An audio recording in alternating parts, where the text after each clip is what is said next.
तर नमस्कार मित्रांनो, माऊली गोट फार्मामध्ये आपलं सर्वांचं स्वागत आहे. तर आपण पाहणार आहोत आज बंदिस्त 10 शेळ्याचं चारा नियोजन.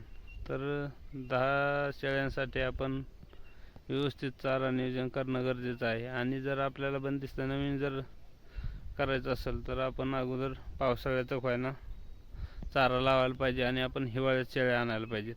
तर आपण शेळ्या आणताना आपण कोणी बाजारातून खरेदी करेन, कोणी गावातून करेन किंवा कोणी बंदिस्त फार्मावरून आणेन. तर आपण जर बाजारातून जर शेळी आणली तर आपल्याला काही एका फार्मावरल्या 10 शेळ्या भेटणार नाहीत. आपल्याला 10 जागेवरच्या 10 शेळ्या भेटणार आहेत.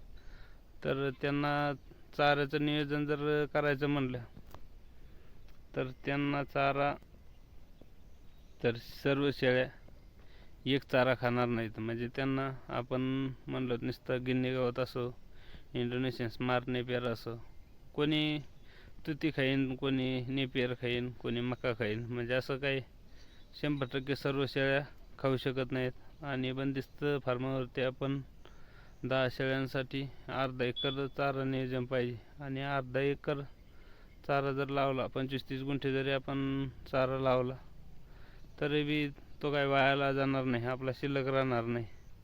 त्यामुळे आपण 25 ते 30 गुंठे चारा लावायला पाहिजे. आणि आपल्या पिल्लांसाठी किंवा शेळ्यांसाठी हा तुती चारा एकदम बेस्ट चारा आहे. आणि याला फुटवेसुद्धा भरपूर राहतात. तर आपण आपला 15 गुंठे तुती आहे. आणि तुती पिल्लांना असो, शेळ्याला असो, तर आवडीने खातात. आणि तुम्ही जर 10 गुंठे जर तुती जर लावली, 5-10 गुंठे, 10 गुंठे लावा, मी तर म्हणतो 30 गुंठे चारा करा 10 शेळ्यांसाठी. कारण शेळी चारा फुगून म्हणजे शिल्लक राहायला पाहिजे. दररोज आपल्याला जर महिना 2 महिने जर चारायचं आणि पुन्हा म्हणायचं आता चारा फुटना काही व्हायना, त्यामुळे तुम्ही शिल्लक चारा लावा. जर तुम्हाला जर जास्त वाटत असेल तर नंतर काढून का टाकणं व्हायना. म्हणजे जास्त तुमचा जर चारा निघायला लागला, असा तुतीचा असो कशाचा असो, फुल जर चारा निघायला लागला तर तुम्ही काढून जर टाकला तर काही नाही. आता हे बघा, फुटवी किती फुटवी आहे त्याला, हे पहा. त्यामुळे तुम्ही एकदा जर लावला का तर ते जास्त दिवस टिकू शकतोय. आणि जास्त दिवसाचा जर चारा झाला तर आपल्या 10च्या 20 शेळ्या सुद्धा जगू शकतात. आणि तुम्ही जर 10 शेळ्या खरेदी केल्या आणि डायरेक्ट बंदिस्त करायचं म्हणले तर तुम्हाला 100% बंदिस्त होणार नाहीत. त्यामुळे तुम्हाला तास 2 तास हिवाळ्यात फिरावं लागतील.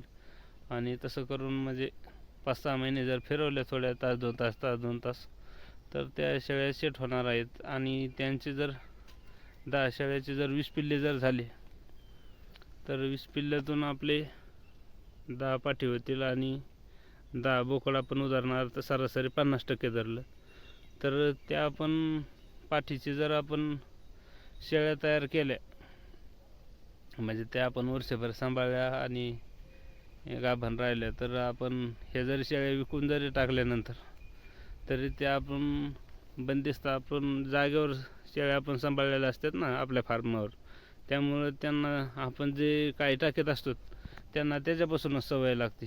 तसं काही विषय नाही. म्हणजे आपण जो चारा त्यांना म्हणजे कोणताही चारा टाकला तर त्यांना त्याचीच आवड लागते लहानपणापासून. त्यामुळे तो चारा ते जास्त खातात. आणि ते जर पिल्ले जर आपले सेट झाले तर आपल्याला काही अडचण येणार नाही. आणि ते आपण 10 जर बोकड धरले तर ते आपले 6 महिन्यांनी काय ना 10-10 हजारात जरी गेले तर 1 लाखाचे बोकड होऊ शकतात. आणि पाठी तर काय आपल्या शेळ्याच तयार होणार आहेत. कारण त्या पहिल्या वेळेस त्याला 1-1 पिल्लू देतील. पण तुम्हाला जास्त दिवस टिकणार आहेत. तुम्ही 5-6 नाही 7 वर्ष वापरल्या तरी काही अडचण नाही. आणि आपण जर बाजारातून आणल्या तर 4-5 वेळेपेक्षा जास्त काही आपण सांभाळू शकत नाहीत. कारण त्या जास्त वया घेतानाच आपण जास्त वयाचे असतात ना. त्यामुळे म्हणजे पाठी काही प्युअर कोणी विकत नाही. तर मित्रांनो, 10 शेळ्याचे चारा नियोजन कसे वाटले व्हिडिओ जर आवडला असेल तर लाईक, फॉलो आणि सबस्क्राईब करा. धन्यवाद. शेअर करा.